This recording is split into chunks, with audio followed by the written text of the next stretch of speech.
Hello class. In an attempt to wrap up our ecology unit, we're moving on to the topics regarding energy as well as matter in ecosystems. Energy and matter in ecosystems. Keep in mind, we've already talked about biomes and ecosystem ecology. We've talked about communities and community ecology. We've talked about populations most recently and population ecology. All right, so we've talked about three different kinds of ecology, or three different scopes.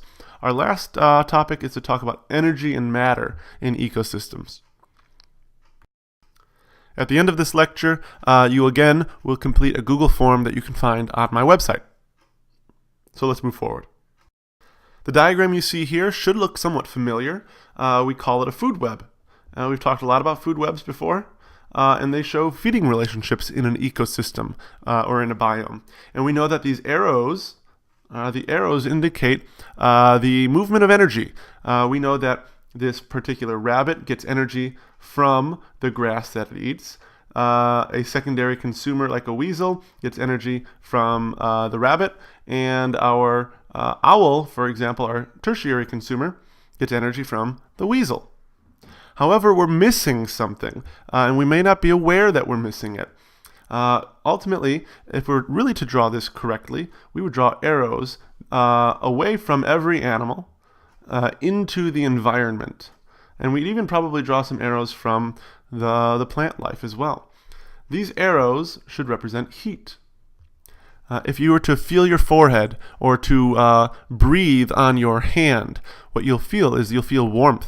What you're feeling is heat radiating away from your body. That heat is energy. And so as a result, what that represents is that energy, regardless of the organism, energy leaves organisms. Not only is it transferred in food webs, but it leaves organisms as heat energy. And we're going to talk about that more in a bit. What we see here is a diagram that is similar to the diagram we just saw previously. It represents the movement of matter, represented in blue, and the movement of energy, represented in red. Of course, all the energy in all the ecosystems begins with the sun. The sun is the origin. The sun inputs all of the energy in any given ecosystem. There is no energy source besides the sun. The sun shines energy on the primary producers, and the primary producers, who are autotrophs, can take that energy and turn it into food. And it ultimately, so we're taking energy and moving it to the producers. The producers turn it into food and into matter, and that matter is consumed by primary consumers, consumed by secondary consumers, consumed by detritivores all over the place. Okay, and we'll see that matter is moved around ecosystems. But if we're also to take a look at energy, if we look specifically at energy, energy moves just with in the same motion as food. Energy moves from the sun to the producers, from the producers to the herbivores, from the herbivores to the carnivores, and to the detritivores. But also, as we saw previously, energy leaves each trophic level. And it leaves due to heat, and heat, and heat, and heat. Heat's all over the place. Heat is constantly leaving the ecosystem. And once again, we see another similar kind of diagram where energy is moving into the ecosystem via the sun.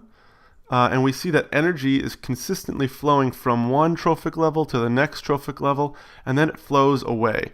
It flows through an ecosystem. So here's a statement that I want you to make sure to remember. Energy flows through an ecosystem in a one-way direction. One-way direction.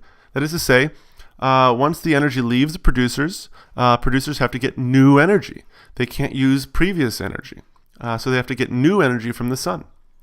If a primary consumer loses energy, it has to get new energy. That's why we consistently have to keep eating food. But while energy flows through ecosystems and out of ecosystems, nutrients cycle around ecosystems. This is what we'll be talking about next class on Wednesday. All right, nutrients cycle around ecosystems while energy flows through them. So there's important key, vocabulary words here. So energy flows through, nutrients cycle around. So we have flowing, through, and cycling around. Make sure to keep those words in mind. Now that we know a little bit more about energy flowing through ecosystems and nutrients cycling around ecosystems, we're going to talk a little bit more about trophic efficiency. This word trophic, again, represents food and the energy in food. So we're talking about energy efficiency.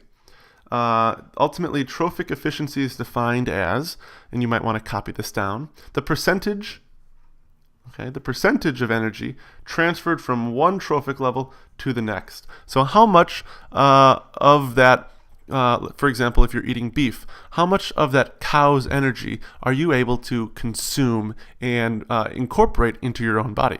That's trophic efficiency. What we'll find here is that trophic efficiency is actually not very efficient. From one trophic level to the next, if, for example, if 1,000 joules, now the J represents this unit of energy known as a joule. Okay, if a million joules of sunlight shine on plant life, only 10,000 of those joules can get incorporated into the plants. Plants then, what that means is plants lose 90% of that energy.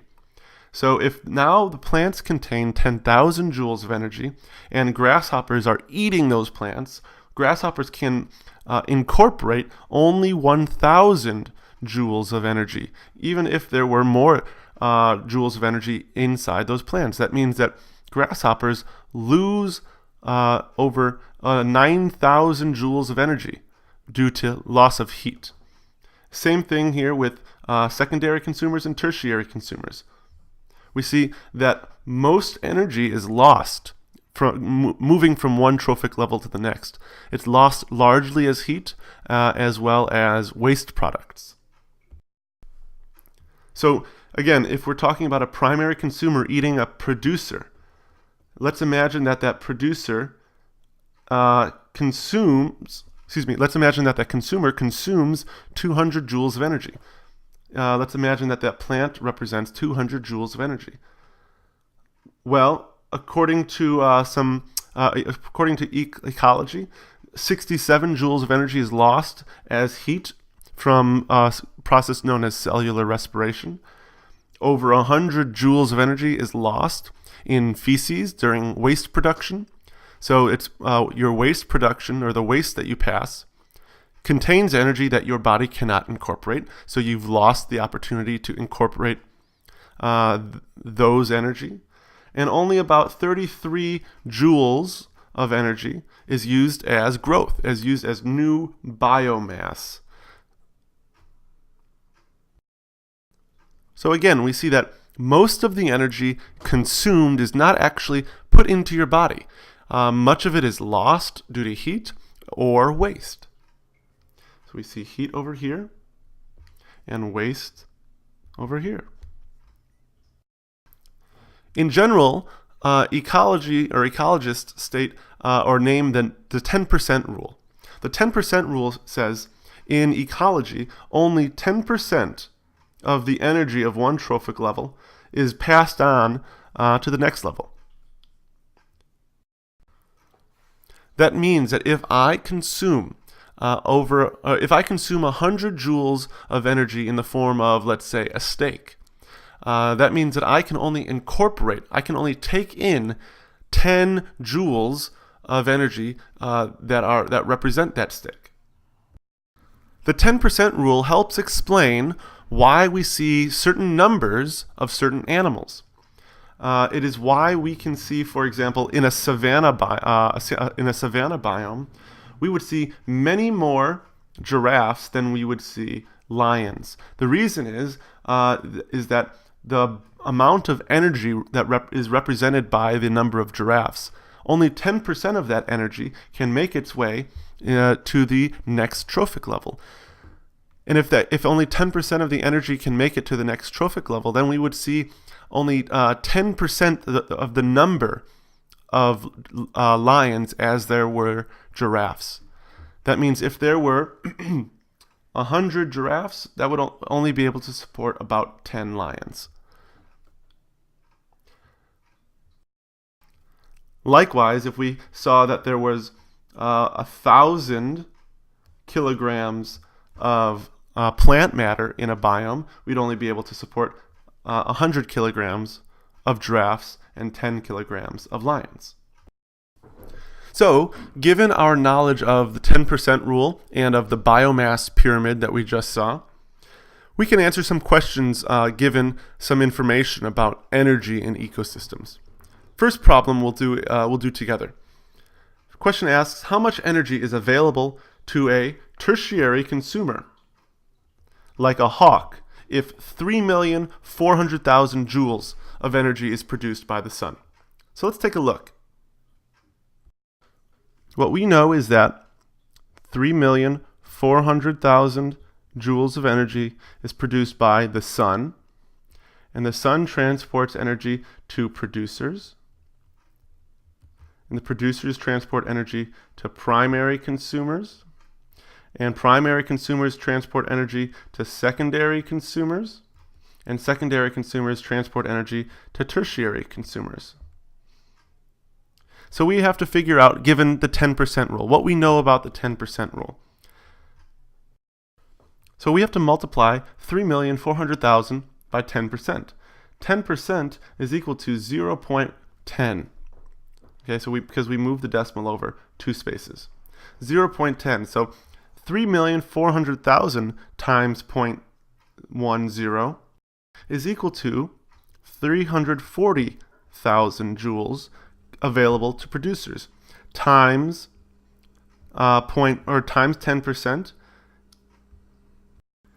is equal to 34,000 joules for primary consumers times 0.1 or times 10% is equal to 3,400 joules of energy for secondary consumers times 0.1% again is equal to 340 joules of energy. Let's circle that. 340 joules of energy for our tertiary consumers. So let's do a quick overview of how I just completed that problem. First things first.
So I'd like to, for you to complete this next problem on your own. It's very similar to the problem that we just completed.